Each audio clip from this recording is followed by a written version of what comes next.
laawol kisal ko laawol peewal e ɓantal. yo Allah faamini diina kam faamu sellu asta e gollitirgol o jaɓanen ko ɗen ko wa akhiru dawana an alhamdulillahi rabbil alamin wa sallallahu wa sallam wa baraka ala nabiyil amin. oɗo wi o jiwu ɗum duuɓi 13 no ka makko kono noon kokon heɓori ko zina de ko yalte muɗum ko résultat zina mana no wawi kanko gorko mo yaw jeelido e debbo ɓe heɓi ko jiwun ɗon ɓe artiri kon ka makko ko heɓi noon duuɓi 13 wonon gila duuɓi 5 o hooray tenen e alkamisa mi annda joni ko kanko gorko on no gasa kanko gorko on o hoore tenen e alkamisa ko konno tuuɓirta yeeso Allah ha Allah yaafo mo bakkatuji makko ɗin o bakkatu ɗo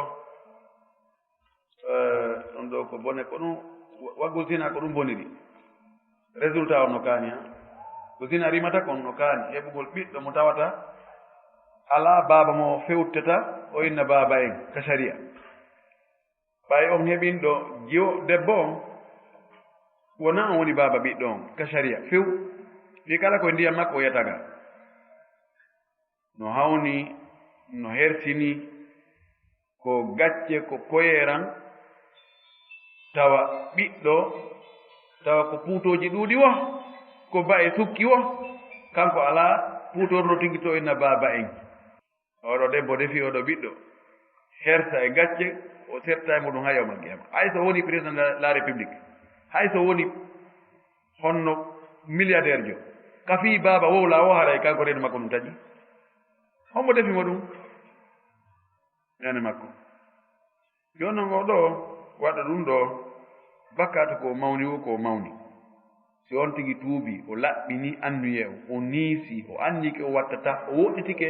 ka ɗum watte toon laawi waɗo ha o fillito ɗum o woɗɗitike ɗi ɗon few o donkini hoore makko o immike jemma o juuli o torki Allah yo Allah yaafo madama mayde nden hari aranaalimo si o waɗi ɗum ɗo naange fuɗiraade ka hirnaange Allah jaɓay yo jokku horugol tenen alkamisa fewno ka o huntoto ɗon o toro Allah yo Allah yaafo o bakkatu ɗo o tugga honno ɗum o waɗi zina ɗo ko ha o heɓini o debbo yo Allah yaafomo ɗum ɗo o immo jemma kadi o juula o toro Allah yo Allah yaafomo inchallah Allah yaafotomo yo Allah yaafo en fof goɗɗo wiɗo kadi wo ko selbatorijo o fijira e hoore makko toujours o yaltina ndiyan ɗan mo heewi fijirgo hoore makko o yaltina ndiyan ɗan o duumike ɗum ha o wowti arabu en koɗo wiyata ɓe inna ɓe wiyata ɗum ko al aada sirriya mbowka suuɗaka ko woowa kono no suuɗa maɓe inna addu shabab aada sukaɓe mbowka sukaɓe ɓe oɗo ko watta ko yo ɗaɓɓuno jombira o wi noon ha wattimo joni lorrude he ka ɓanndu makko lorray docteur ɓen no wowli iɓe wi nafoore wootere no toon kono lorraji 3 no toon nafoore nden si tawi ndiyan gorko ɗan marike makko ha tawi mo miijade ɗum ɗan immo ha gayno ɗa yiltito toon kadi no wawi addanode mo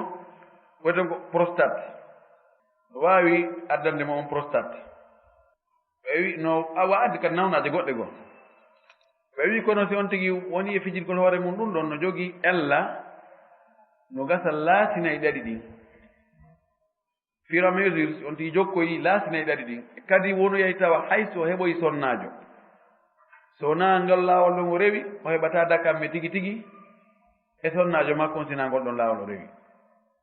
ɗum ɗo waɗirgol noon yaltingol ndiyan ɗan e on noone ɗon dagaaki koy harmi imamu Shafii o wimi mi sikkitaaki wonde ɗum no harmi ɓayi o Allah wi o manti gomɗinɓe julɓe ɓen o wi walladina hum li furujihim hafidun illa ala azwajihim aw ma malakat aymanuhum fa innahum ghayru malumin faman ibtaga wara dhalik fa ulaika humul adun o wi ɓe reenuɓe farjiji mum ɗin awraji mum ɗin ɓe dakmetako so wona e sonnaɓe maɓɓe ɓen ma ɓe jeeri ka junngo maɓɓe ñaama mo ɗaɓɓoyi goɗɗum ngo toonin ɗum aray wonno jeyama e jaggutuɓe ɓen jeyama e tooñuɓe ɓen jeyama e bewɓe ɓen